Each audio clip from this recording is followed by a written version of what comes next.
Man, I need to have a guest on here more often so Alex actually counts. Show me up. Yeah, right. All right. Thank you for listening to another episode of Remake Rewind, the podcast where we decide if remakes or reboots should have happened. I'm Mike, as always. I've got my good buddy Alex. How you doing, bud? I'm doing great. And we've got a very special guest with us today. Alex, can you please introduce our fantastic guest today? Yeah, it's a musician that I've been following for going on 20 something years now. It's Jade Puget from AFI, Extremist, and Blaqk Audio. Hello. Excellent. Thanks Hey, Jade, how are you doing? Good. Thanks for having me. Yeah, thanks for coming. For those of you guys who don't know AFI, which I don't know how at this point you don't, they're one of the most influential rock bands, emo, screamo, whatever you want to say. You can correct me however you guys want to identify yourselves, but you guys have had some you guys have kind of changed genres over the year, but you know, they have working on their 11th album that's going to drop pretty soon. So they're very influential. I, at one point, just to date myself, prior to the iPod, we had things called mini discs that never caught on. I had every single one of your guys' albums prior to 2002 on a single mini disc. So it's pretty exciting to have you on. Very influential part of my middle school and high school experience. So it's really a treat to have you. I remember a mini disc. Hunter was an early adopter of the mini disc, and he thought it was really going to be the next technology that was going to. So did I. And he really invested heavily, and then it just like petered out.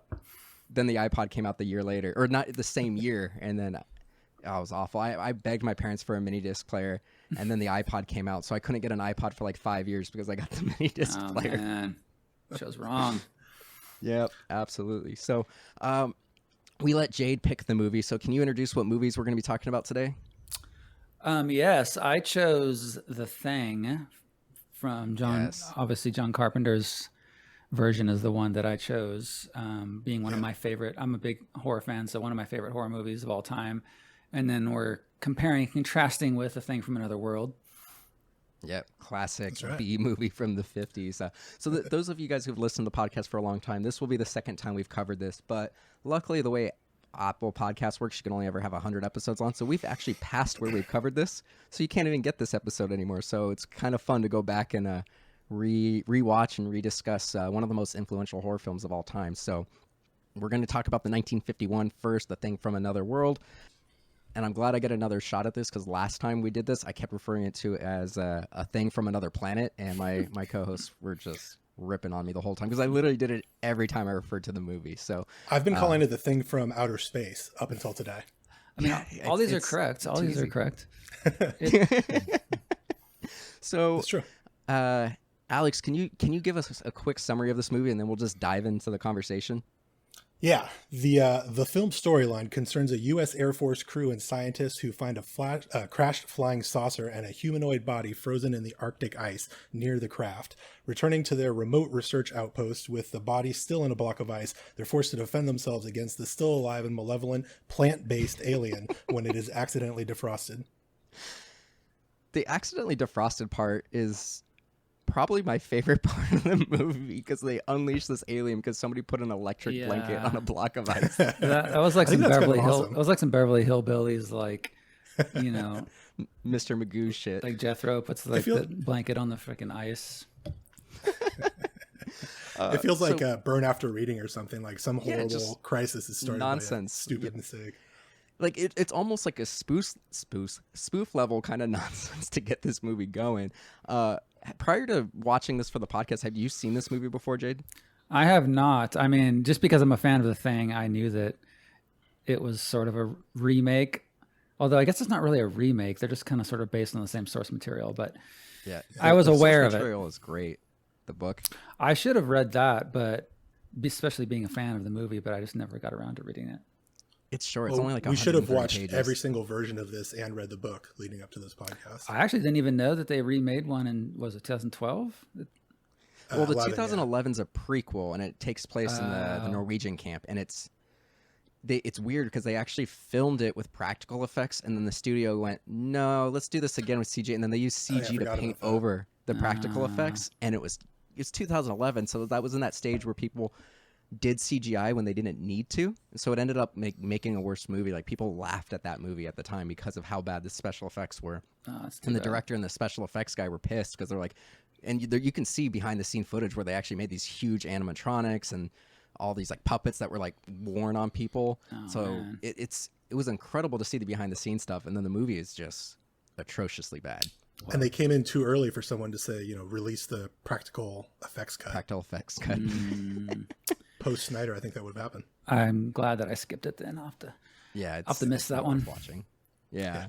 So what are some highlights to you guys for this movie?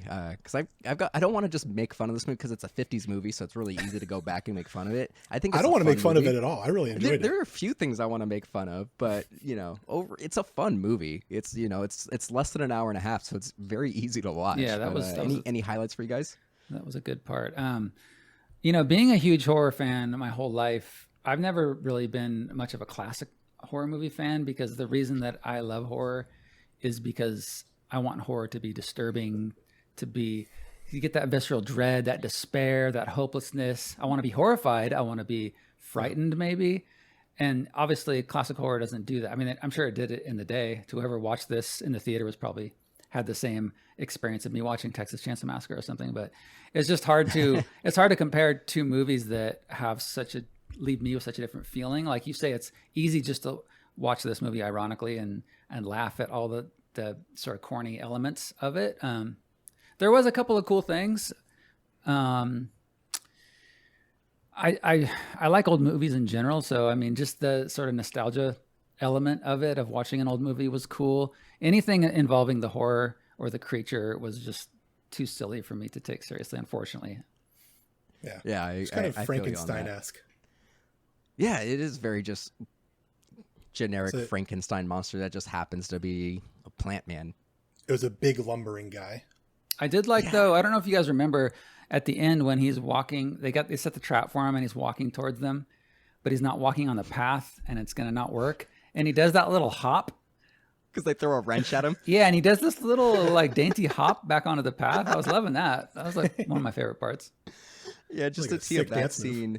For whatever reason, they realize, like, they figure out that he's vulnerable to fire because he's a plant. Although, like, the fire didn't really seem to do much to them, but they're convinced that burning the creature is the way to defeat it. So instead of using fire, they set up this like weird electric trap that they call a fly trap, and it, for whatever reason, it relied on them being dead center, and they set up on these like, it almost looked like pallets on a dirt path that they're supposed to walk on. And they're like, it's not going to work. And they literally just throw a wrench and he just hops over a little bit and then he gets ignited by electricity and turns into ash. And that's like the end of the movie. But I have a feeling that the reason they had it like that with the electricity is because that electricity effect was kind of one of the most crucial cutting edge effects from the 50s. That's true. And so it's like, let's use this. We've seen this in like Frankenstein and movies like that. It's like, this probably looks so high tech. Yeah, in the notes meeting, they're like, is there any way that you can electrify him at the end? Yeah. We need to get that in there. Yeah. I was surprised that this early that they were doing like full body burns on a stuntman. Yeah, that was impressive. And that was one of the things that kind of connected it to the 1982 version. We saw a lot of that. Yeah, absolutely. A lot of people on fire and puppets on fire. The kerosene, the flamethrower. Yeah. Well, I think that's interesting, and we'll obviously talk a lot about the newer one, but the fact that they actually reference a flamethrower in the 50s version, they're like, yeah, we don't have one of those. And of course, the flamethrower is one of the most iconic parts of the newer movie. Yeah. And just so people know, I did look this up the first time we recorded this, and this time just to confirm, flamethrowers are not part of the standard kit of equipment that any Antarctic or Alaskan base has on hand. That's just not a thing they have. So McCready must have brought his own flamethrower. Oh, yeah. He looks like the 80s type. version. I mean, I'm sure if you're living in faithful, you don't want fire is probably your worst enemy, ironically, in the Antarctic, because if you're, I feel like you'd want to have one around. You're just surrounded by snow. I feel like it would come in handy in some situations. So they actually have little torches that they use. Is what they actually, a flamethrower is just a wide, uncontrollable flame, and then it's really heavy. So flamethrower is not what they actually use, but it's really cool to kill aliens and whatnot with flamethrowers. Definitely. That's pretty cool.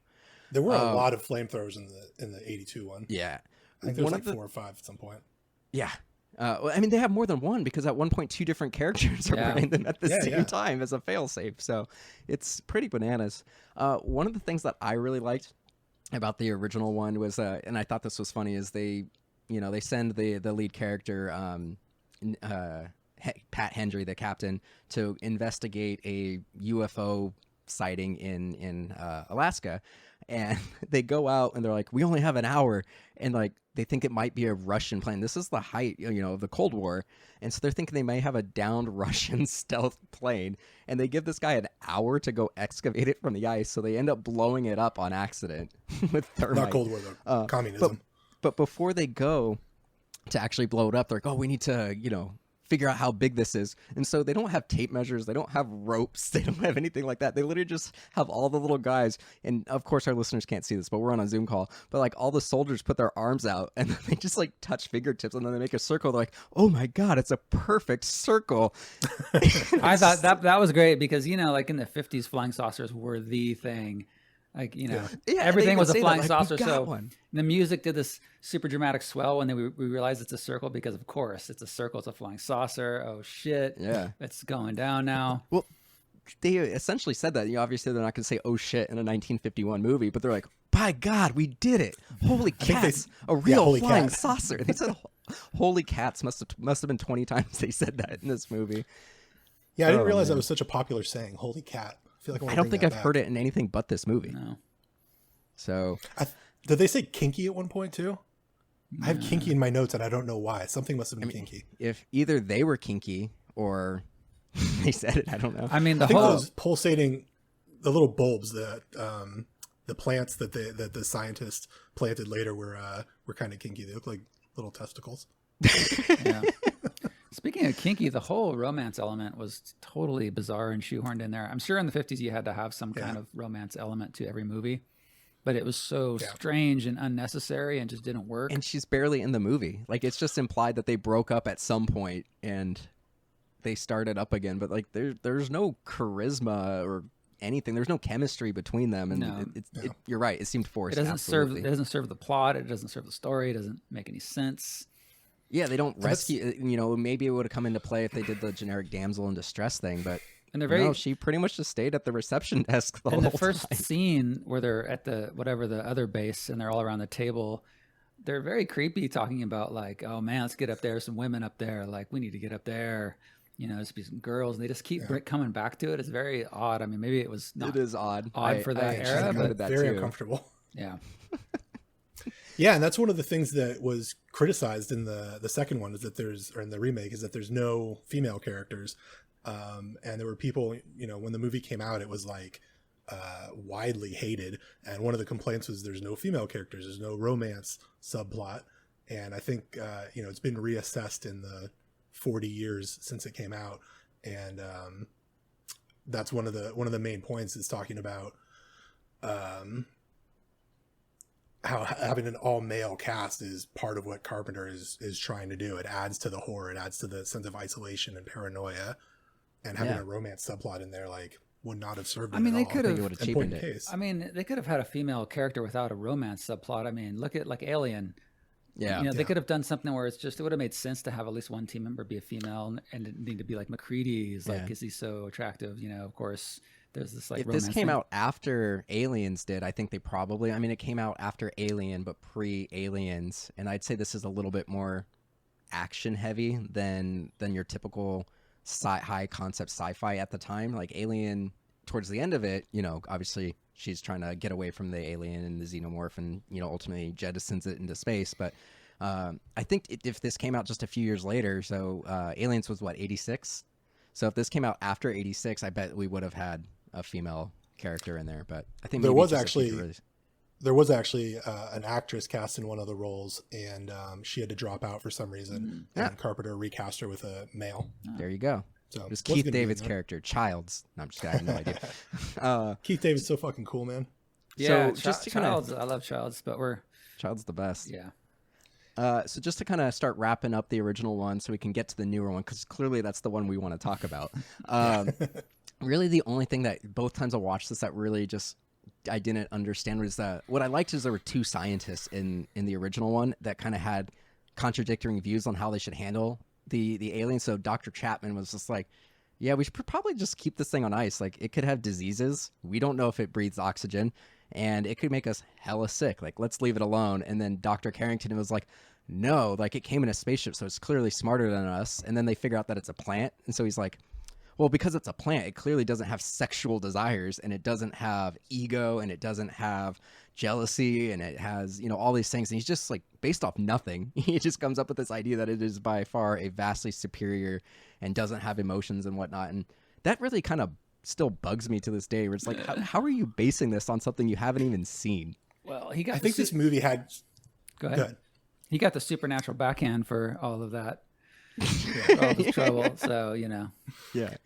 They let him try and plead his case. I think this movie has like an anti-science agenda to a certain extent, because they make the scientist look like kind of a goofball. He's also wearing really cool pajamas the entire time. He's got like silk pajama pants on. Yeah.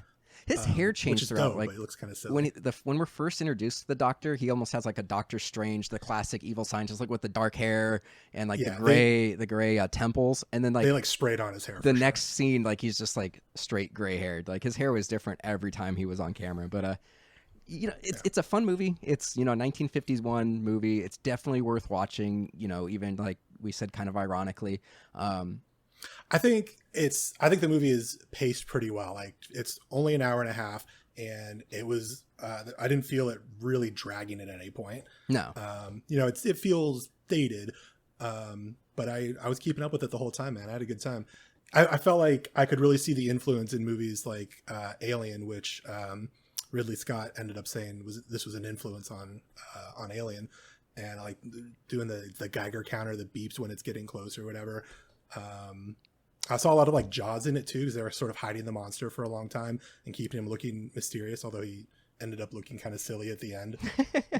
So I appreciated seeing some of these influences on the motion tracker in Aliens later. with the Geiger counter. Yeah, that's definitely a thing. And the whole thing is like contained in in hallways and stuff, in corridors, which is very Alien-esque.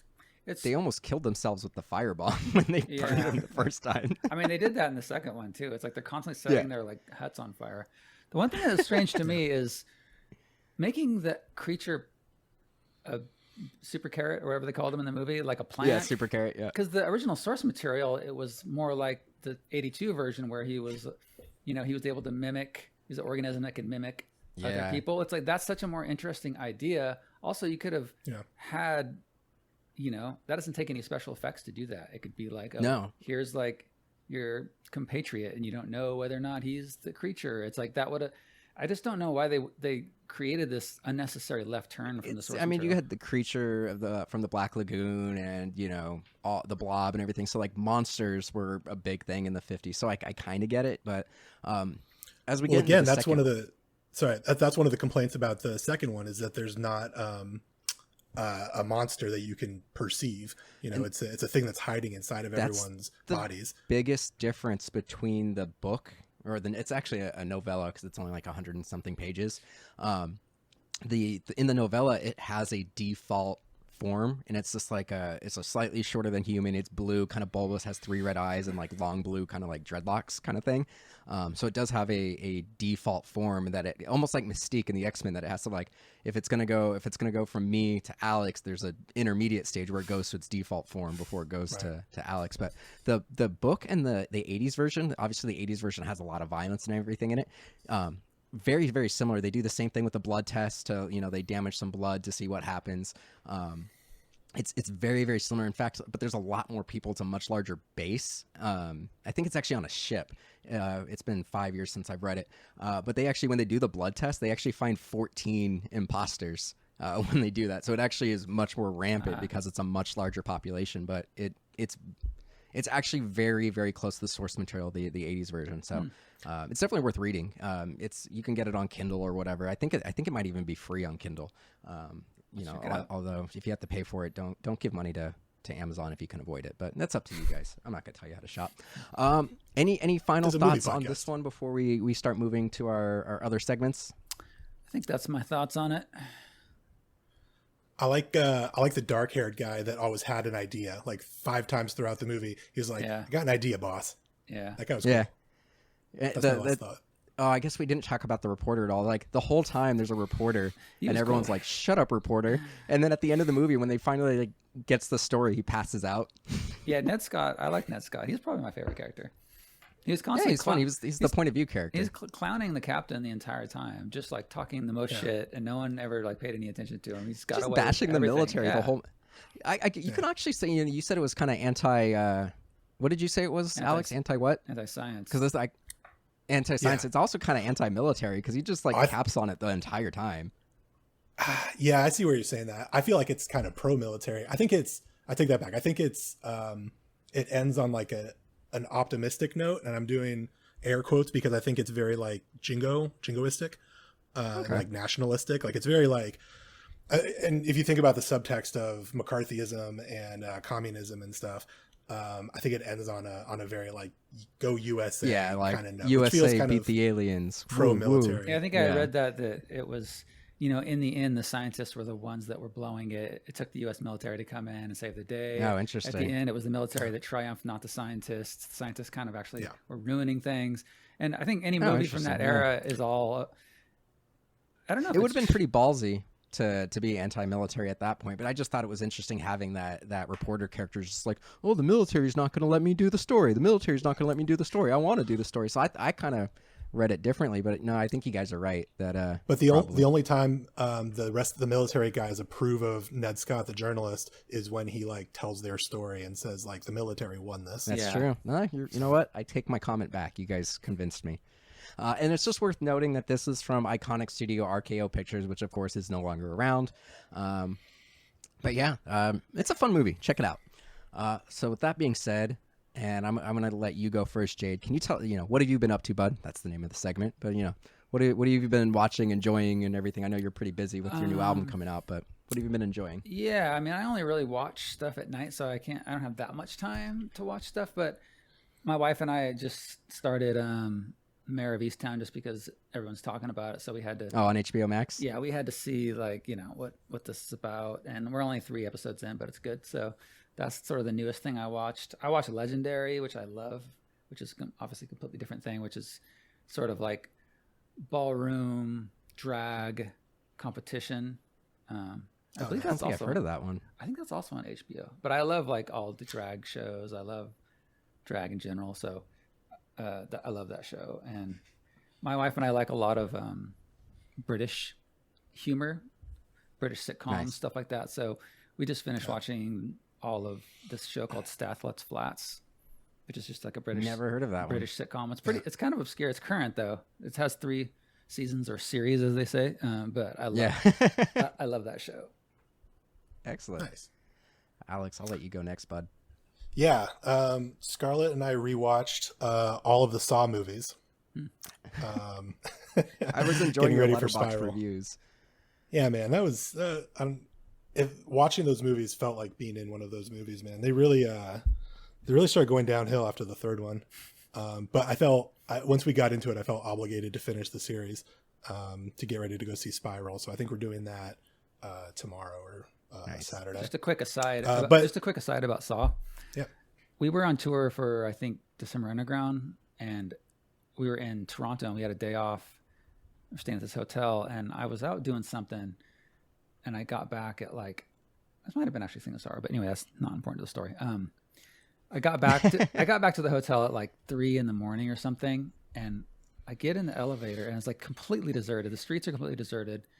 The hotel's completely deserted. The lobby, no one in there. I get on the elevator, and it's like kind of like a horror movie where like the doors are closing, and then like this hand comes and it's the guy from Saw, the Saw guy, whatever. Tobin Bell? Yeah, but he's got like he's got a hood on, like kind of like this weird hooded sweatshirt. Just like in the movie. Is that in the movie? Okay, well, He wears a big hood a lot of times. Oh, okay. Yeah, he's in a hood a bunch. He gets on maybe he was filming one of them then. He gets on the elevator and he's got this fucking hood, but I can tell it's him because he's like a very recognizable guy.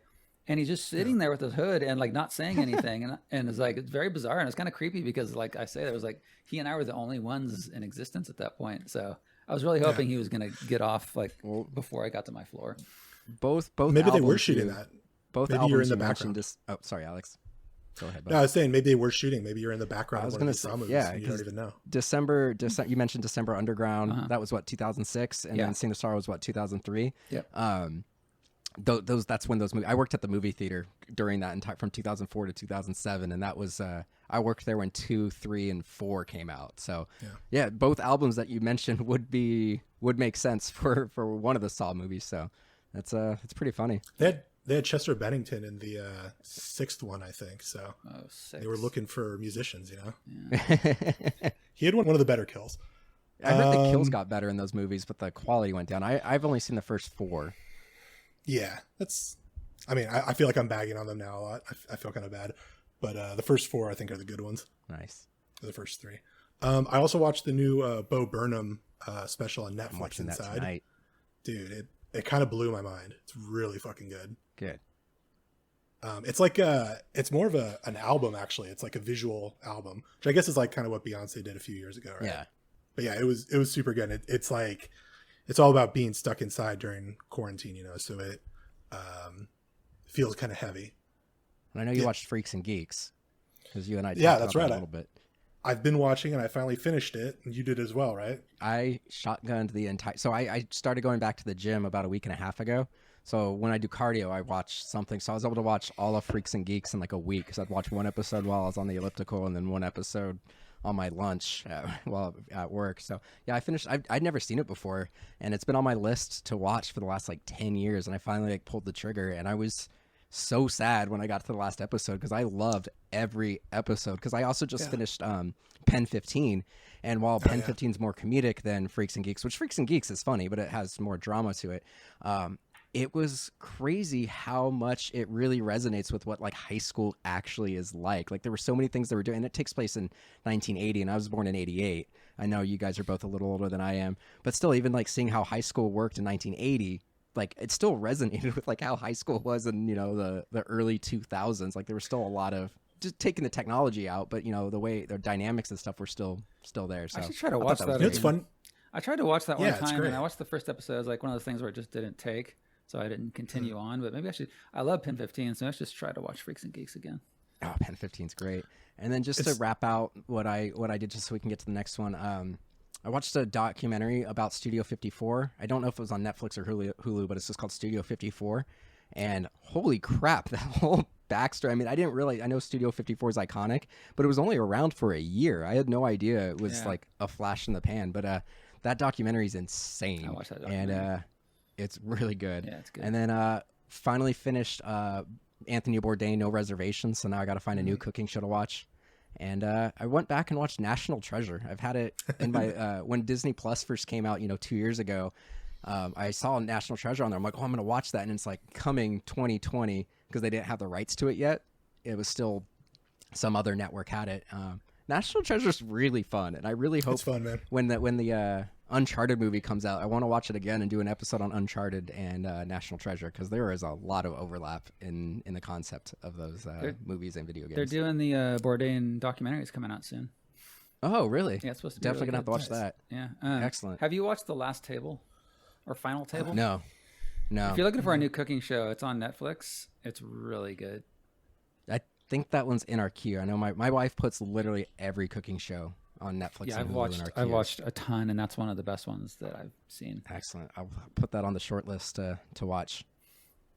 Cool. I think we're ready to talk about the 1980s classic John Carpenter film. Right. So, Jade, I'll give you the option. Do you want me to summarize it, or do you want to summarize it? Oh, go ahead. Your podcast.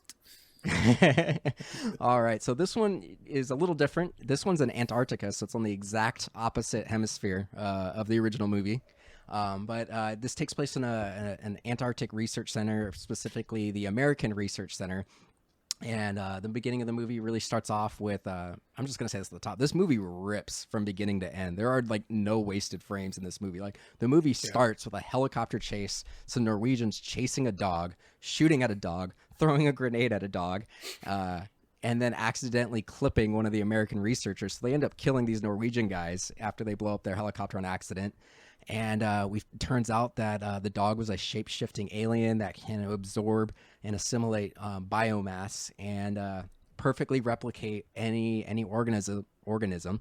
And it's really just a movie about a battle against this vicious creature that picks them off one by one. And it's really just like a paranoia, fever dream, body horror film. And, I think I'm just going to say this. I think this is peak Kurt Russell. He's one of my favorite actors. Not too long ago, I actually watched this movie less than 3 months ago because I went on a Kurt Russell kick and watched all the Kurt Russell, John Carpenter movies, except for the Elvis one. I didn't watch that one.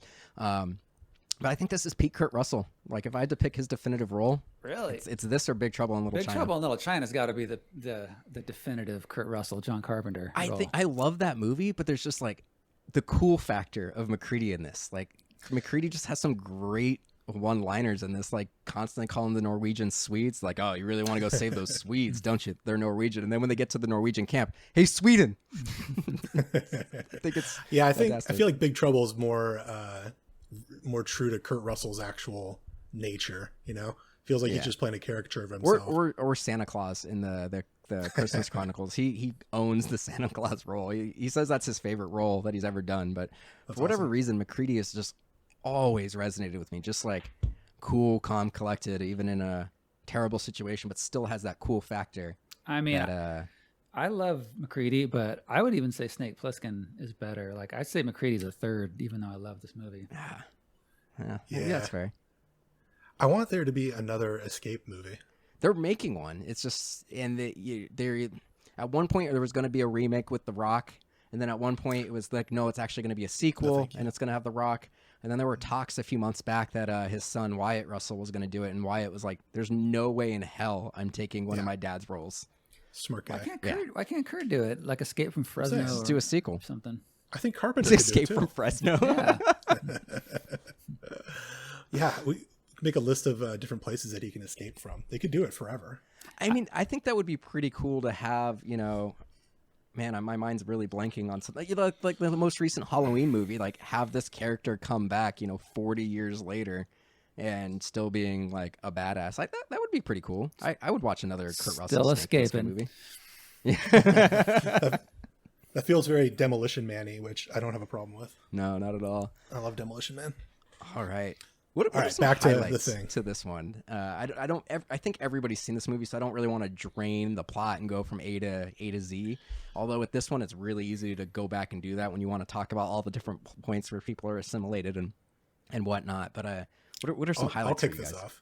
Yeah, the Ennio Morricone score. Yeah, one of the few badass. movies that Carpenter didn't score himself.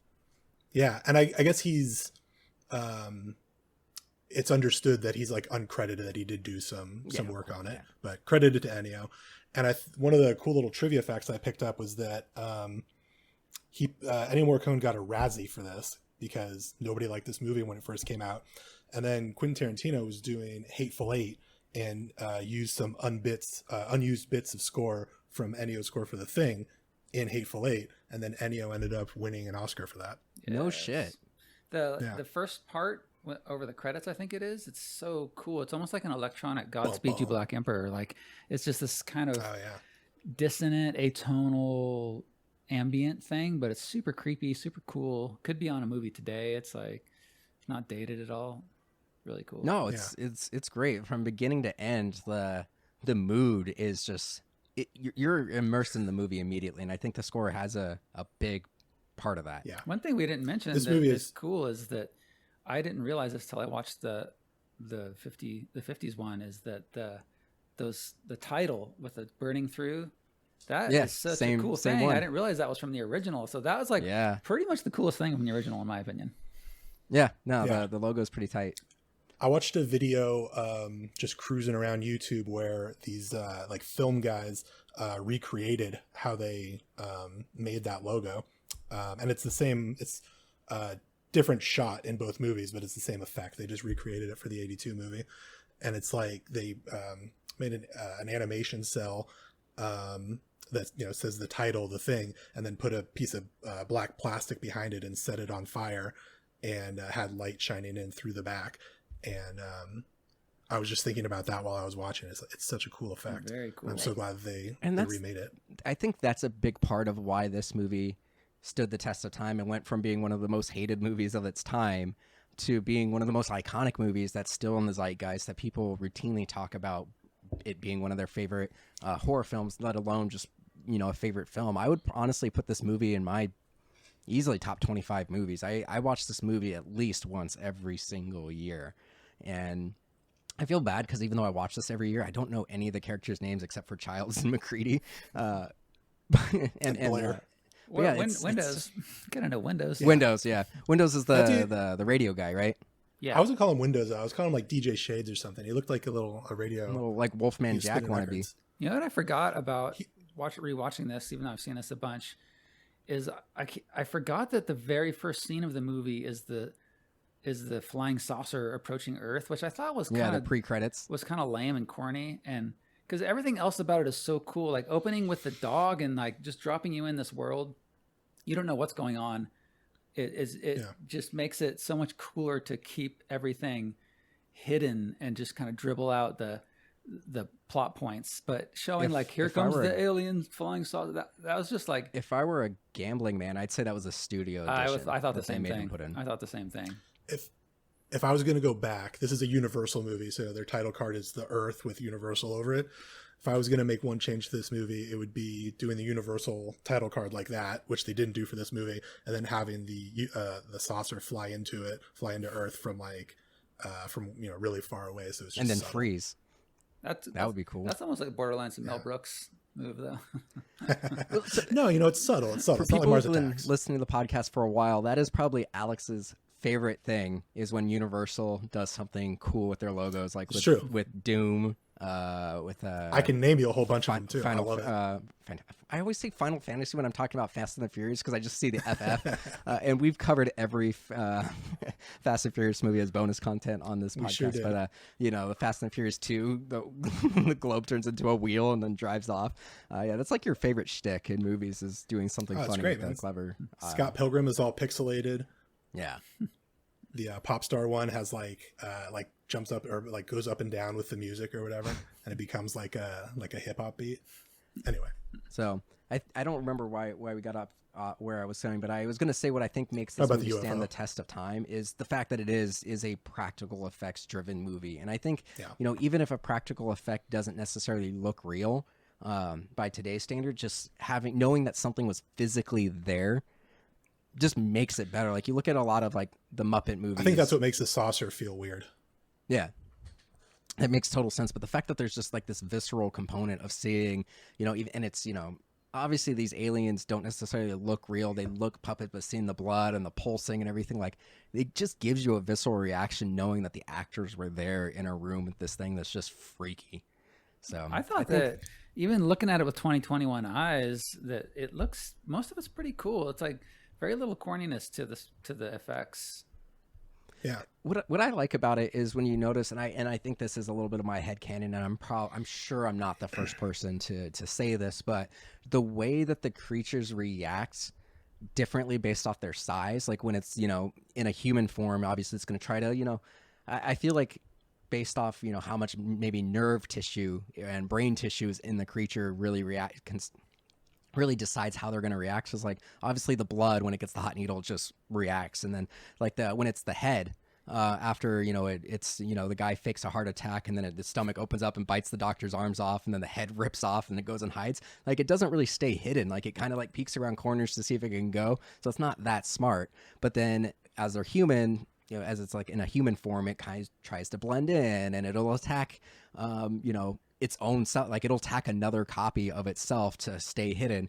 And then at the end of the movie, when it's just like, well, I just need to kill the last couple so I can stay hidden, then it just becomes this giant monstrous beast and goes on the offensive. So I think it's really interesting how different sized versions of the thing react to humans completely differently. And I don't know why, but I've never really picked it up before this viewing. Yeah, it like changes its strategy, how it reacts to situations. Yeah.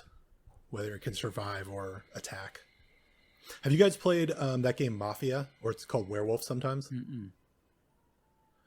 It's like a parlor game that you want to play with like 10 or 12 people, and I'm familiar with Mafia, and it's just different names for it. But the idea is that there's less than half of the people playing are Mafia members, and only they know each other Mafia members. Yeah, I know the wolves. I've played a variation of that. Yeah.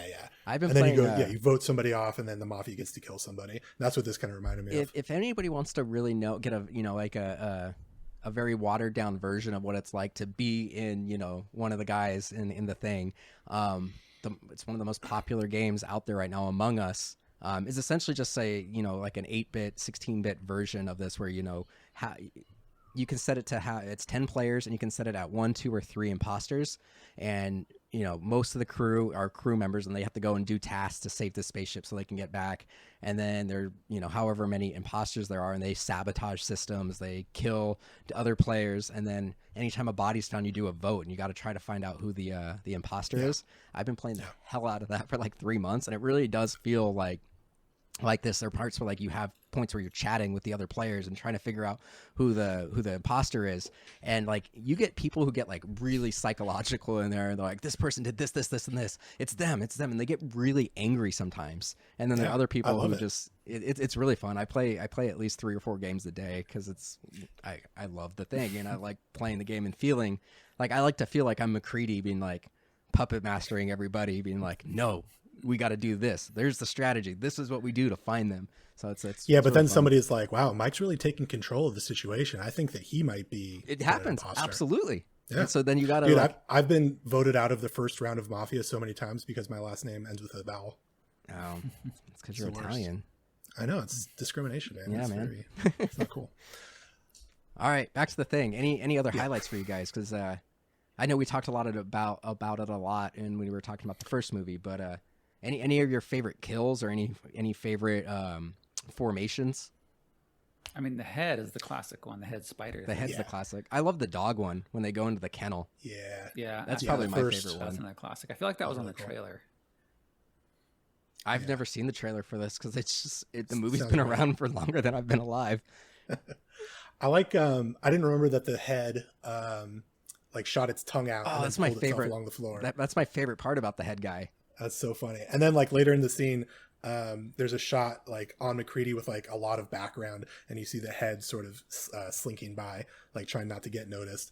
And I was losing it. It was so funny. I saw this one in like a cool way. I saw this when I was like young enough that it was disturbing, and I was young enough where it was like kind of traumatizing to see this in the head part. It was kind of like when Reagan comes down the stairs like a spider in Exorcist. Yeah. It was kind of like that visceral just shock as being a kid and seeing that. That part has really probably affected me more than any other part on my first viewing of this. That's a great scene. I'm sorry to laugh about it. That's when I make the thumbnail for this episode, that's going to be on there, the head. So you'll see the head again. I just can't get enough of McCready. Like one of my towards the end of the movie, once we've kind of dwindled it down to the point where they're really paranoid. Before recording, Alex and I kind of were talking about how long this movie takes place. It could be anywhere from a couple of days. I think it's probably about a week to 2 weeks. But there's a point where, we get a recording from McCready where he's just like, I'm documenting everything, and I'm going to have this recording so that way if anybody finds this, they know what actually happened. But he goes out into the wild with one person. The guy comes back without him, so they think he might be a thing. And he comes back, and he's got like the frost in his beard, and he's looking like super manic. And he comes in with like a piece of dynamite, and he's got his flare, and he's like, "I'll light this up. I'll blow us all up." And then there's a point where Childs comes up to him, and he's like, "Then I'll have to kill you, Childs." And he's like, "Then kill me." He's like, "I mean it. I guess you do." Like that's just that. They just have so much chemistry that just really works for me. And then that guy comes up with them behind him with a scalpel, and McCready just blows them away. Yeah. And then as they're doing the blood test, it turns out like the guy that he killed was human. And then Childs was like, "Now you're a murderer." And I'm like, "No, he isn't. That's self-defense." Like he came at him with a scalpel. What's he supposed to do? That poor guy was just sad about the dogs the whole time too. Yeah. McCready doesn't care. Come on. I gotta say the 80s one-liner, you get the one big one-liner in the movie. McCready's one-liner was pretty weak. I gotta say, like, that was a real failing in the writing. Is that like, hey, fuck you too? Hey, fuck you too. Like, come on. That's like, that's what you're gonna say to the monster at the end, your big moment. It's like, that could have been way better. That's fair for a closing line. I think they got a lot of mileage off of Kurt Russell saying it, but yeah, you're right. On the page, it's a little weak. Yeah. Also, totally I got to say it in that scene, basically the end of the movie, they all know the score. They know that you can't trust anyone to be alone. It's going to pick you off one by one. They get there to lay the charges, and they're like, okay, let's split up. everyone. Yeah. It's like, come on, man. Well, and the thing is, Yeah. like, so It's a buddy system. one of the things that's still to this day debated, even though John Carpenter, Keith David, and Kurt Russell have all gone on record and said this isn't true, but there's a theory at the end of the movie that at the end, where they're sharing the drink at the end and laughing, is that it's actually like a kerosene in a bottle, and he made, you know, like a Molotov cocktail, and he gives it to Childs, and Childs drinks I've it heard that. and doesn't react. So they're like, oh, he's an alien, so he wouldn't know. But these aliens, or the thing, has all their memories. That's why they can perfectly replicate them. So that doesn't really make any sense. But prior to that, there's actually one person that we don't see get killed or anything, and that's Knowles, the cook. We don't ever see what actually happens to him. Wheels, I call him. Yeah, because he's on the skates the whole time. Yeah, Roller Girl. There's a video game that was made in 2002 or something that Carpenter considers canon, and Childs is alive in that one. Yeah. I think McCready's McCready's missing. dead. Oh, he's dead. Okay. Yeah, they find his body at the beginning I have of a it. little And then quote. it takes the prologue of the game is that like takes place like 2 days after the events of this, and Right. then it fast forwards 20 years in the future, and it's in like Albuquerque. So wait, they're saying John Carpenter is saying that McCready dies. In the game, and he counts the game as an unofficial canon. There's also like 4 comic book runs as well that he counts as canon. There was a point where they were going to make a sequel, and they were going to use the comic books as like the basis of the sequel. There was even a point where it was like recent as like 10, 15 years ago that they were going to try to do a sequel and still use Kurt Russell and Keith David, and say that even though they've aged, 20, 30 years, to say that, well, they just were exposed to, they say it was going to be a negative 100 degrees, that they were just exposed to extreme cold. So, the extreme weathering aged them up a little bit. So there was a point where they were going to try to do a sequel and have Keith David and Kurt Russell back. But obviously that's out of the question now. But there's actually a remake getting that's in like pre-production right now. So they're going to make another version of this. That's cool. I'm good. I gotta say, the ending is genius. I love the ending. It's a Just fantastic ending. It's so open-ended. so open-ended. It's like, let's not end this on a super Hollywood sort of button ending where everything either works out for the best or works out for the worst. It's just like, You don't know. You don't They know. could both be things. We really don't know. The kerosene thing seems to be a stretch. It's like, what are you basing that on? Yeah. Nothing. Nothing. It's I have a just quote from Kurt Russell about the end of the movie, if you guys want to hear that. Okay, let's hear it. Kurt Russell has said that analyzing the scene for clues is missing the point. Carpenter and I worked on the ending of that movie together for a long time. We were bringing the audience right back to square one. At the end of the day, that was the position these people were in. They just don't know anything. They didn't know if they knew who they were. I love that. Over the years, that movie has gotten its due because people were able to get past the horrificness of the monster to see what the movie was about. Carpenter. Which was Carpenter's like, which was paranoia. Carpenter's like, you worked with me on this. You were in your trailer. You didn't work with shit. He's like inserting himself in the Well- creative process. Like, we really worked together to figure this out. I mean, Hey, John, I have a couple ideas. it's like maybe he did, but I don't that's know. the for the 2011 prequel. That's the one thing that I thought was good about it was the ending. It was also a kind of an open ending thing. Like, part of it obviously leads directly into this with a couple of the guys going off in the helicopter, which starts the events of this film. But the lead in the prequel was Mary Elizabeth Winstead. And she ends up blowing. I haven't seen it since 2011 when it came out, but she ends up like blowing up like the last land-based vehicle. And the storm was coming. So, we don't get a happy ending. We don't get a sad ending. It's just left open. But the implication is that she dies of exposure out there as well. Yeah. So that's the one thing I liked about the original one is that there's there's kind of a bleak ending as well. I love a Yeah, I love a like bleak I ending. said, It's like very nihilistic. yeah, it's like I love that kind of claustrophobic feel, which like a movie like The Descent. It's similar, similar ending, Yeah. similar feel to it. There's nothing that evokes good horror like that feeling of hopelessness and despair. And this movie, that's one of the things that really works so well about it. Yeah, Yeah, agreed. absolutely. Cool. I think I've got actually no one note, and this is this is just a nitpicky thing, and this is a trope in horror films, sci-fi films, adventure films, anything where they need blood. they don't just ever do a prick. Like each person, when they're doing the blood test, they cut like a 2-inch gash along the whole length of their thumb. Yeah. And I just don't ever understand why they do that. This is something that every time it happens in a movie, I'm like, first of all, if you got to cut a 2-inch gash, you're going to cut it on your gripping surface, cut it on the back of your arm. You're going to cut your palm or your thumb, or then you have to go grab a bunch of shit with this huge wound. Yeah. Cut anywhere else on your body. It's like, why the fuck? Yeah. Yeah. And the most likely place to get infected, too. Bizarre. Stupid. Very unhygienic. Just stupid. Stupid. Bastards. I got a couple of quick things I can go through. All right. Cool. I really appreciated in the first movie, I felt like a lot of the characters looked the same. Maybe it was just because it was in black and white, but they all kind of looked like military guys. Well, if you're white, you Ben Affleck. And I like that there's one guy with dark hair and some guys with blonde hair, so I guess. But I like in this movie that the characters are very, I wouldn't say they're like three-dimensional or well-drawn, but they are very distinct, different characters. Obviously, McCready, is an iconic look. There's the mechanic who's like a rock and roll guy and like has a bad attitude. There's Wheels, who's always on skates for some reason, but like I know who that guy is, You've got the older ex-military dude. Yep. Yeah. Clark is, the dog guy, and he's just kind of a trucker dude. And there's like 14 characters in this movie, but I felt like they were all very distinct and had, their own little character traits.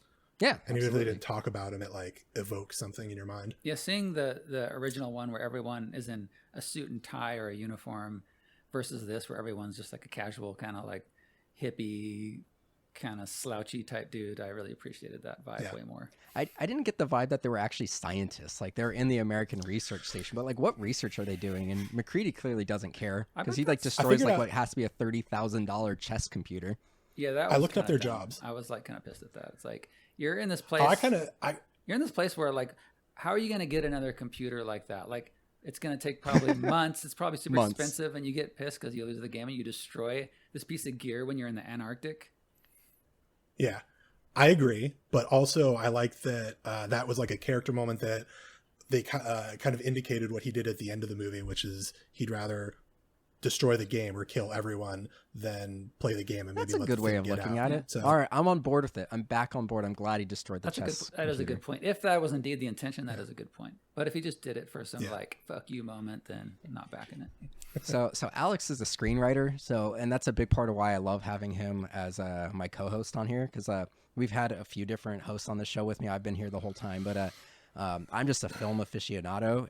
I just like watching movies, but having Alex, who's made films and written, a lot of short films and whatnot, and went to school for film, having his insight. There's so many things that I'm just like, this is this. And he's like, nope, here's a metaphor. And I'm like, God damn, that's deep. I've tried to write a couple like horror screenplays, and it's not easy, man. I've never actually finished one because it's like, it's definitely like when you sit down to write something, you can't just do that. Sorry, it doesn't work very well unless you're a genius.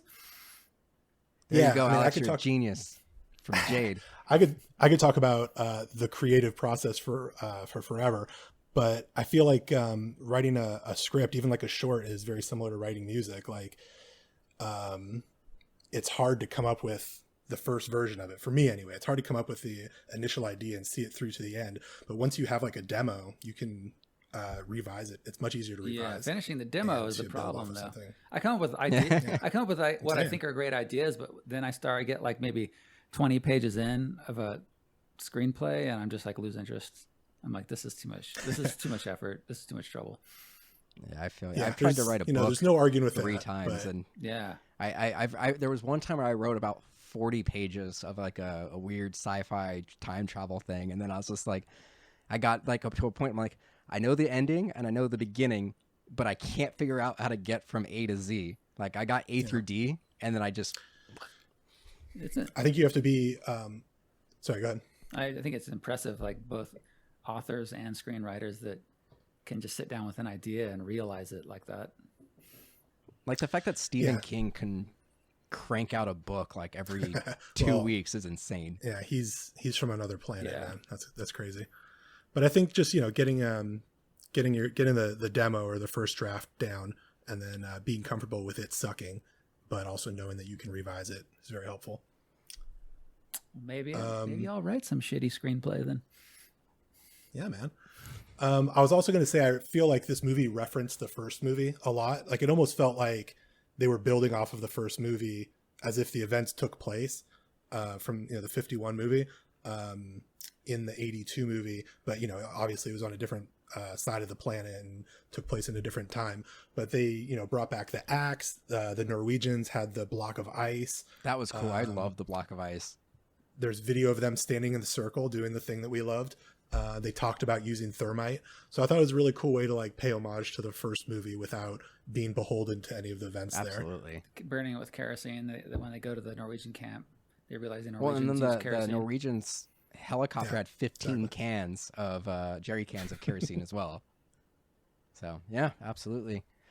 So we've talked these movies to death, and your time is valuable, and we really appreciate you being on. But you have a new album coming out same day that this is going to drop. So can you tell us a little bit about the album and the process and whatnot? And I mean, it's a new AFI album. If you like AFI, then I hope you like this. I don't need to belabor the point. We're excited. We're excited about it. Obviously, it would be sad if we weren't. But yeah, it comes out. What day does it come out? I think it's the 11th, okay. Right? Comes out the 11th. I hope everyone picks it up, and I think that's all that needs to be said about it. Cool. And I know, Alex, you had a couple of questions, but I just want to throw this out there. So this episode will drop the same day that the album comes out, but I'm going to edit this probably tomorrow and put it out on Patreon early. So this will be out for about a week before the regular listeners get it.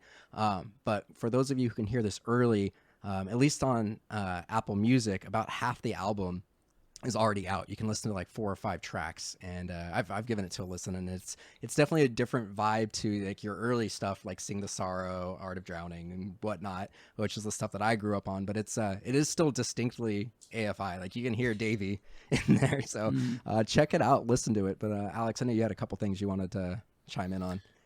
Yeah, I mean, I feel like you're probably going to get a lot of questions from other people about your favorite tracks or whatever.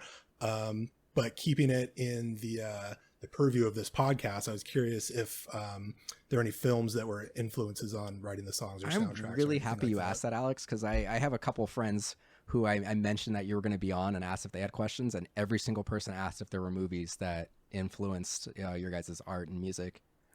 I mean, for this particular album, I would say no. I don't think we generally tend to take much musical influence from movies. It's a strange kind of alchemy if you can turn that into, I mean, lyrically, I suppose, but as far as composition, music, it doesn't really cross over that much. I love movies, I love music, but they're kind of their own creative parts for me. Well, part of the reason I asked too is because I know on this record you're playing a lot less guitar, maybe not a lot less, but less guitar, and focusing more on, I don't know what you call it, like atmospheric elements. So I was curious, if any of that came from film scores, or maybe it's a more interesting question, if you've ever been approached or thought about doing a score for a film. I have been approached to do scoring stuff before, and it's just I actually have written I do, like in my spare time, I score a lot of commercials. Like I do commercial work because it's just kind of fun and interesting. It's like 30 seconds of music, and it could be a country song, it could be hip hop. It's like dubstep. It's like every time it's something different. So as a songwriter, it's just fun to do that. But doing a score is like a lot of work, and it's not, to me, I don't know if it's really worth it because I am like the lead songwriter for every project that I'm involved in. So I don't really have time to, unless it was something that I couldn't say no to. What's something you couldn't say no to? I mean, like if David Lynch was like, "Hey, will you do something for my movie?" That's fair. Something like that. I could. So we'll get David Lynch to hit me up. I was going to say maybe we'll get David Lynch on the podcast. Right. We'll have a little chat with him, and then I'll work that in. All right. I'm gonna hold you to that. All right. Well, if we ever I've been watching Twin Peaks, and I've been on a Lynch kind of bend as well. So if I ever run into him, I'll bring you up as well. My good friend, longtime friend Nick 13 from Tiger Army was in an extra in a Lynch movie. Oh, nice. Oh, wow. Yeah, that's cool. Mm-hmm. Do you which movie? I think it was Mulholland Drive. Oh, way back. It was a while ago. His girlfriend knew Lynch or was in the movie or something, and like Nick was on set, and David Lynch was like, "Hey, you want to be in this scene?" So yeah, that's awesome. Maybe some eagle-eyed fan can find that and report back I know. to I've us. never actually went and looked myself, but yeah. Cool. And go through frame by frame. Well, unless you have anything else, Alex, I think we should start wrapping up. But Jada, we really appreciate you coming on. It was a blast thank to you talk so to much. you, and it was great. I've been looking forward to this. I know Alex and you guys have been kind of pinging each other back and forth for a couple of months before we finally got this pinned down. But I think it's great. I think the timing ended up being better than if we were able to get this 2 months ago, coming out right around the time of your album. So yeah, I mean, I'm sure you're really busy with promo and whatnot. So I really, really appreciate you taking the time out to watch 2 movies and then spend an hour chatting with us. So thank you for coming on. Yeah, thanks for having me.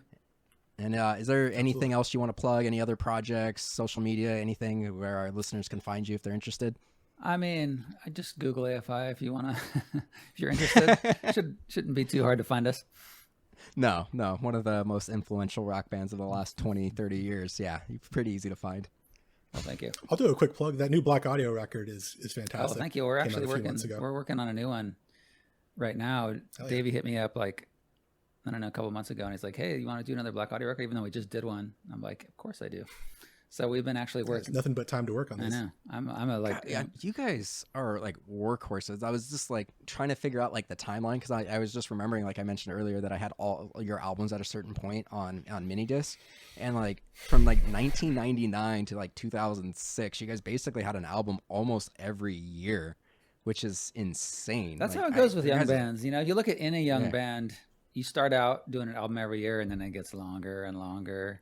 I mean, if you're eventually it was like 2 years, then 4 years, and from the That's Beatles crazy. to You like guys- it's just like insane. how it goes. Like when you're young, you're just like, I want to do it. Oh man, I can't even. Well, imagine. since we broached the subject, there's a running joke or a running whatever about Jade's iPods full of demos. So maybe I should ask if we're ever going to see any of those someday. I love that. This is my studio I'm in right now, and I sit in here every day, 7 days a week for hours and hours writing. So there is a ton of material, that a lot of songs that I really love that will probably never see the light of day. But like Prince's Vault. Yeah, except maybe when I die, someone can like do a Prince's Vault and start releasing stuff. But Prince didn't want his stuff to come out, but I wouldn't mind if my stuff came out. So there we go. So that's the one thing we could look forward to when you unfortunately pass someday. hey, look, if some enterprising fan wants to like bump me off, that would be the way to make it happen. Shit.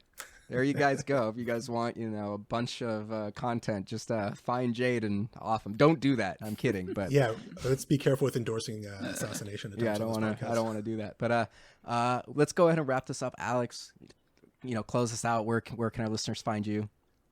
Yeah, I'm on Instagram at Pulisci, Pulisci. I'm on Twitter at I fucked up my things. Cut that out and start it again.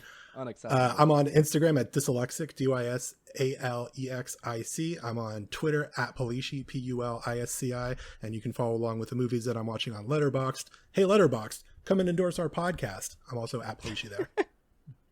And you guys can check out everything that's MDXpods related at MDXpods.com, Twitter, Instagram, and Facebook, all at MDXpods. If you want to follow what I'm doing on Letterboxd, please sponsor our podcast.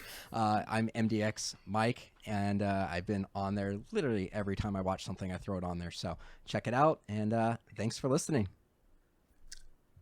And if you want to follow along, if you want to follow Jade. He told us just to Google his stuff, but go pitch us. If you really want to see the stuff that I'm posting, I don't recommend it, but just Google my name, I guess. Yeah, he's definitely on Instagram. If you go to either Alex's Instagram or the MDXpods Instagram, we both follow Jade, so you can find him on our following list as well. So, but once again, thanks for coming on, Jade, and everybody who listens to this, thanks for listening. Yeah. See you later. Thanks.